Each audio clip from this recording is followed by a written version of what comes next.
Hey, I'm Ashley, and this is our new channel. So I have had a ton of people here lately asking about our homeschooling decision and how we're kind of going about doing it. And then I know I have a lot of people curious kind of how I'm going to do that and work part-time while my husband is deployed. So I figured this is kind of the best way to get the information out and to kind of share our journey, to share all of the things that we found, and just to kind of keep everybody in the loop. So here we go. So today's video is video number 1, and I just kind of want to explain why we chose to homeschool. So we are not at all a non-fan of public school. Our daughter Bailey, who is 9, she'll be 10 next month, had a wonderful experience in pre-K, kindergarten, 1st and 2nd grade. We unfortunately moved to the school district we're in now, the actual district that we live in, and we're so excited because the college that's here has one of the best elementary education programs in the state. So we just kind of assumed that the schools were going to be just that wonderful. And unfortunately, it wasn't the case. Our son, who went to the pre-K program here, had a phenomenal experience with his teacher, but the school that he went to was just not in a safe area. I mean, point blank, it really wasn't. There were people on the street trying to holler at the daddies, and at 4 o'clock in the afternoon, and we passed a couple of drug deals on our way to school, and it's just not the area that I felt safe having my 5 or at the time 4-year-old there. And our daughter had some similar experiences happen at her school, and I mean was in 3rd grade, so things just shouldn't have been happening the way that they were happening. We were pre-COVID already feeling the pressure to make a change, whether that was homeschool or private school or online school or something. We just knew that something had to change. Our daughter, who went from a straight A student all of her years prior to this, because the school district we came from did do actual letter grades in 1st and 2nd grade, and she was ahead of the game all of those years, had gotten left behind.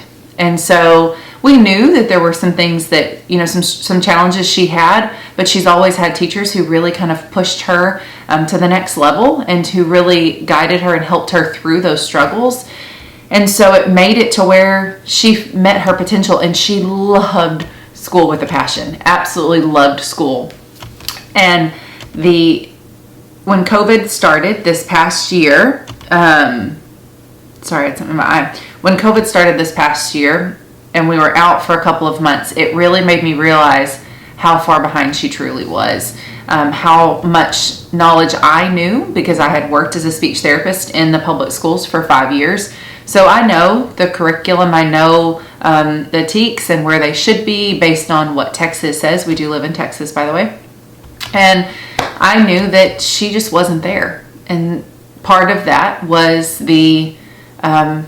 was COVID and being out for 3 months, but then part of that was she was behind before COVID started, and it was just a lack of education, and so on top of some of the other things, very, very inappropriate things that happened to her, or not to her, but with her, that I won't get into. If you know me on a personal level, then you've heard what those are. And so we just had some things happen that it was time for a change. So when COVID started and we were forced to homeschool, virtual school, which really wasn't anything at all for our daughter, we were having to do everything ourselves because the school district said, don't teach them anything new, that it's not fair for them to have to learn anything new, when every other kid that we know in every other district was still learning.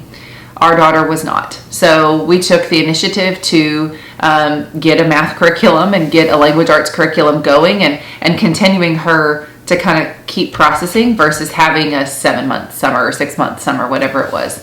Our son, though, for pre-K, they were on it. they had all of the worksheets and all of the activities, and his teacher, who was, I mean, we just couldn't have asked for a better teacher for him, did YouTube videos 3 times a week. And by the way, if you have a pre-K mom, she still has his videos up, so I will gladly send that YouTube channel over to you. It is phenomenal. So anyway, so they were really on it. But we knew that once he left pre-K that we weren't going to have that anymore. So we decided to really talk about homeschool.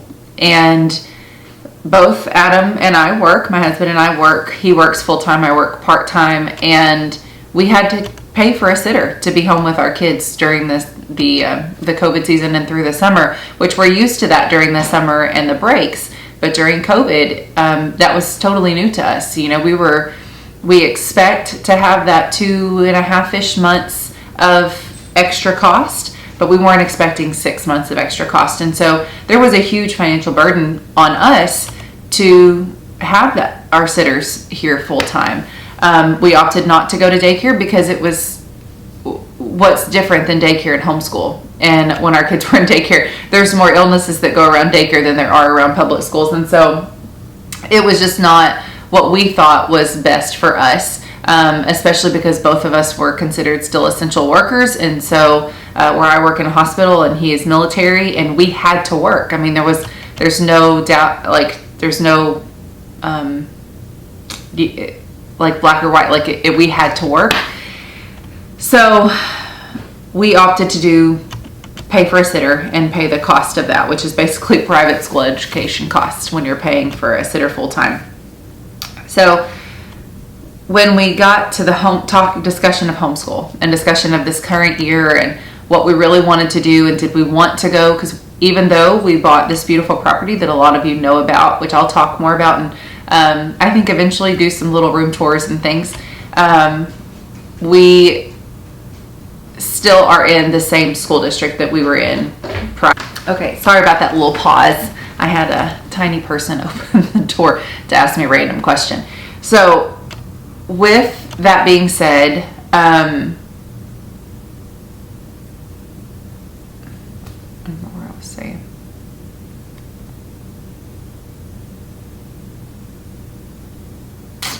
Do you remember what I was saying? Homeschool discussion. So Adam and I had to make a decision on whether we were going to put the kids back in public school, whether we were going to try to do an out-of-district transfer, which was really our top goal at the time, or whether we were going to homeschool or private school. So we looked into the first two of doing an out-of-district transfer and doing private school. The private school cost was going to continue our cost from basically what we were paying our sitters, and it was going to be putting them back in a school situation with COVID still kind of at large and us still being essential workers.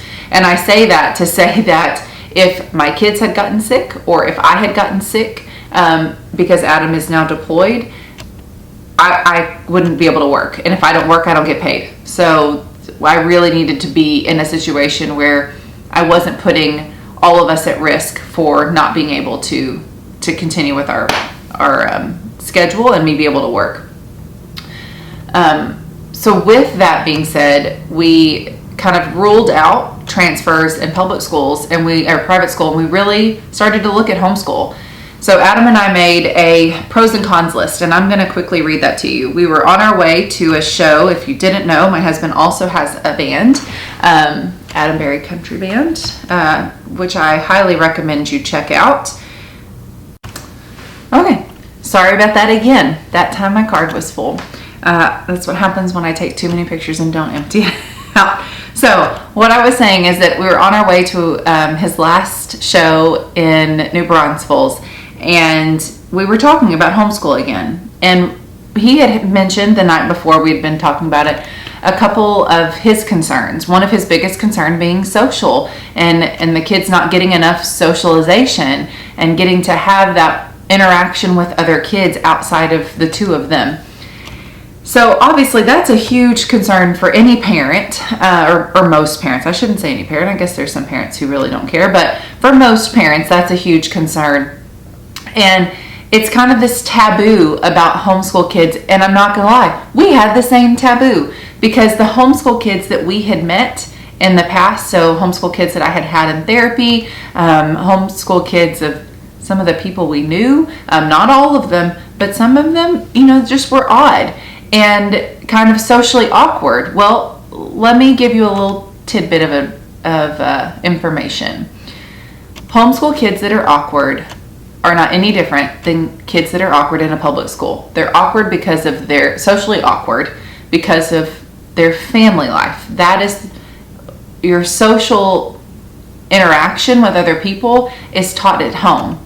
You interact with people the way that your parents interact with people. So if your parents are socially appropriate and engage in conversation with others appropriately, your children are going to grow up to see that. If you are a homebody who never interacts with other people, well, your children are never going to learn to interact. I mean, that's just kind of how it is, point blank.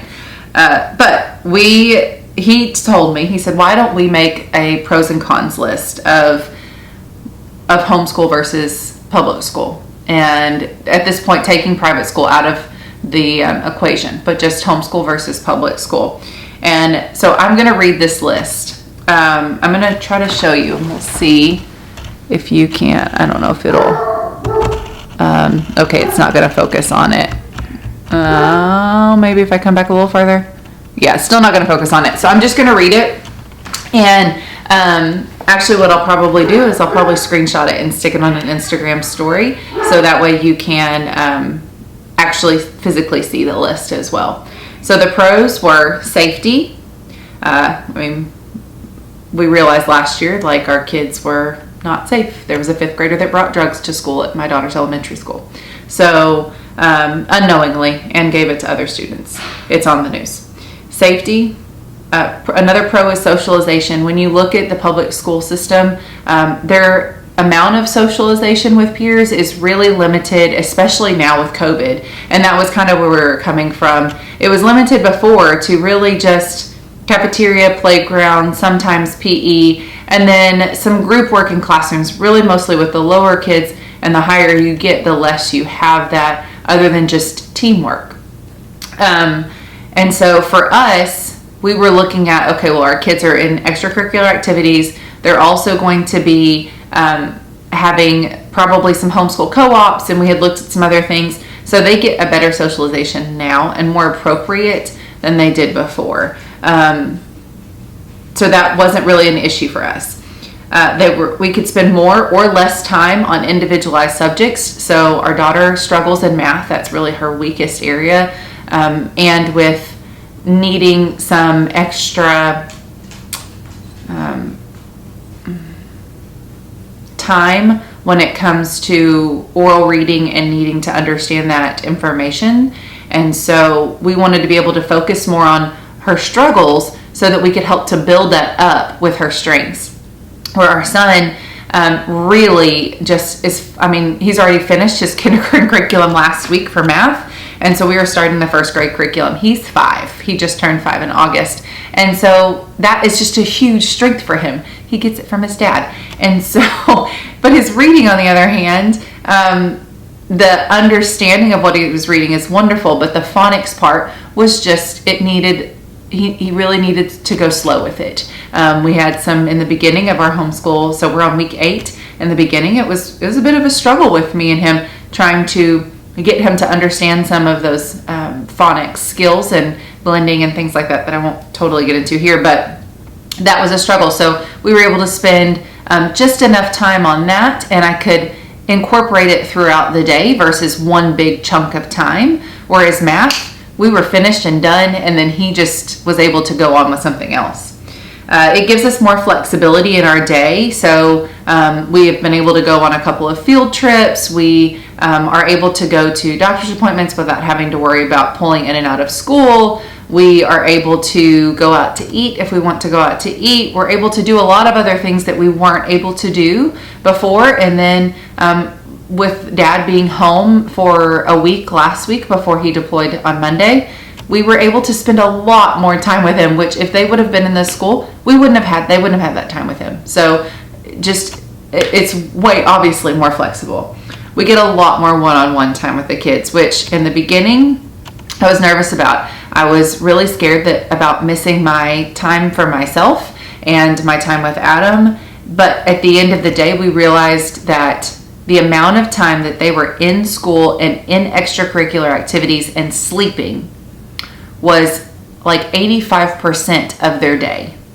So 15% or less of their day is how much time we were spending with them, which to me is unacceptable. And we didn't realize that. And so when we started this homeschool process, it literally brought all four of us closer together. Just instantaneously, we realized that we had made this decision, and so we were going to do what we needed to do and be happy about it and be excited about it.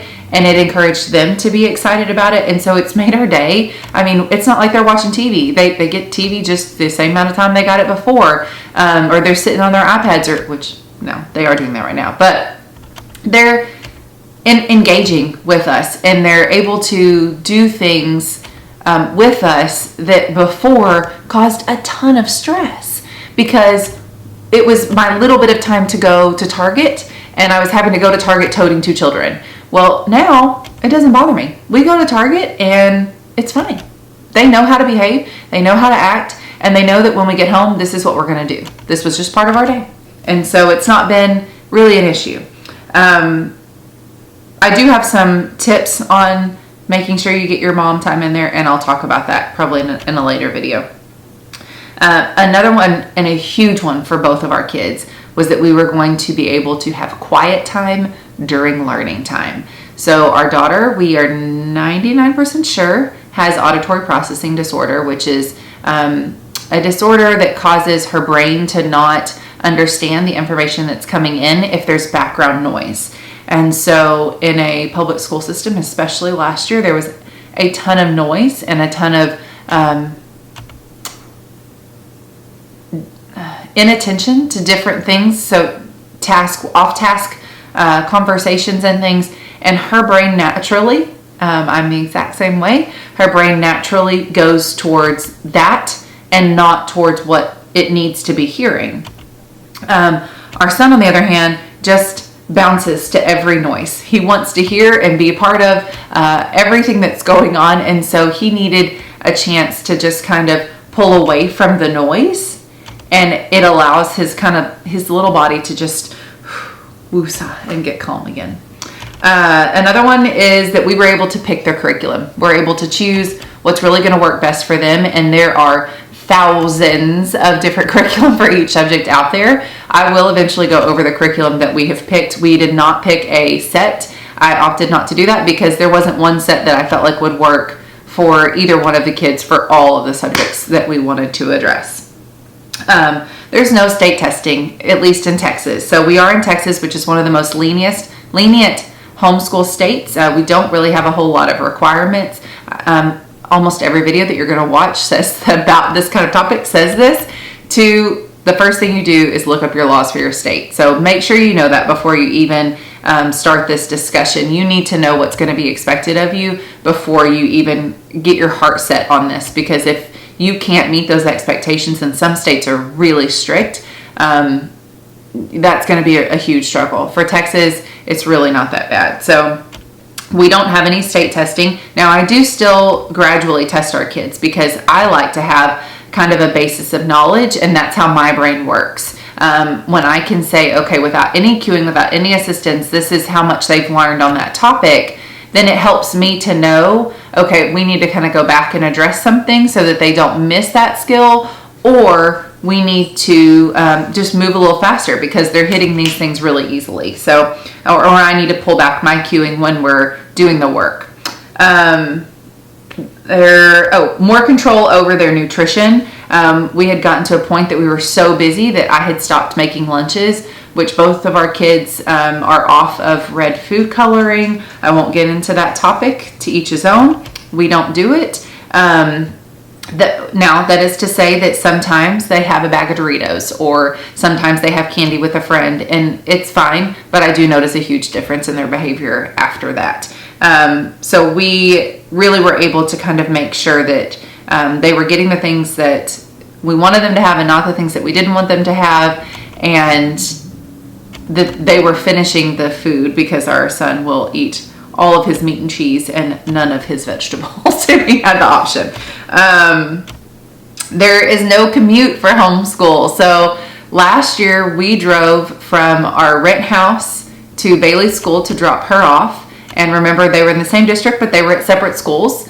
So we would drop her off, then drive 15 minutes to Blake's school, drop him off, and then I would have to pass our rent house to drive to work 25 minutes from Blake's school, and then do the whole thing all over again in the afternoon. So it was about an hour to an hour and 20 minutes every morning and afternoon between my commute from the house to finally getting to work. So we do commute twice a week, where they go to a homeschool co-op when I'm at work during the actual week. However, their co-ops are 5 minutes apart from each other, and they're 10 minutes from my work. So we're driving into the town that I work in, and so it's really not that big of a difference. The other one is that we get extra field trips. So last year, I don't think our daughter was able to even go on a field trip, and our son, no, granted they were in pre-K, so I wouldn't have expected them to go on a field trip. But we get to. We've gone to the Discovery Science place in Tyler. We've gone and done a couple of other things around town here where we live, and it's just made it a lot more fun, and they enjoy getting to do those things, and they look forward to them, and we are able to tie them into whatever it is that we're discussing. And then one of my favorites is that there's no more rushed mornings. Now, on our homeschool co-op days, we are more in the kind of in a time crunch that we need to get going. But on our actual homeschool days, if Bailey wants to sleep till 9, I let her sleep. Her body needs it. If they both get up at 7 and they're ready to start their day by 7:30, I got my coffee in hand and we're good to go. But it's not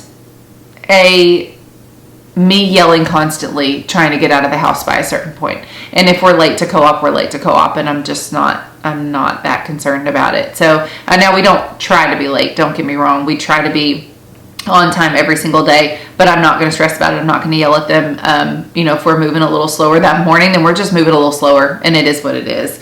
And so that is our pros list. As you can see, that was 1, 2, 3, 4, 5, 6, 7, 8, 9, 10, 11, 12 things on the pros. My cons list for homeschool has 3.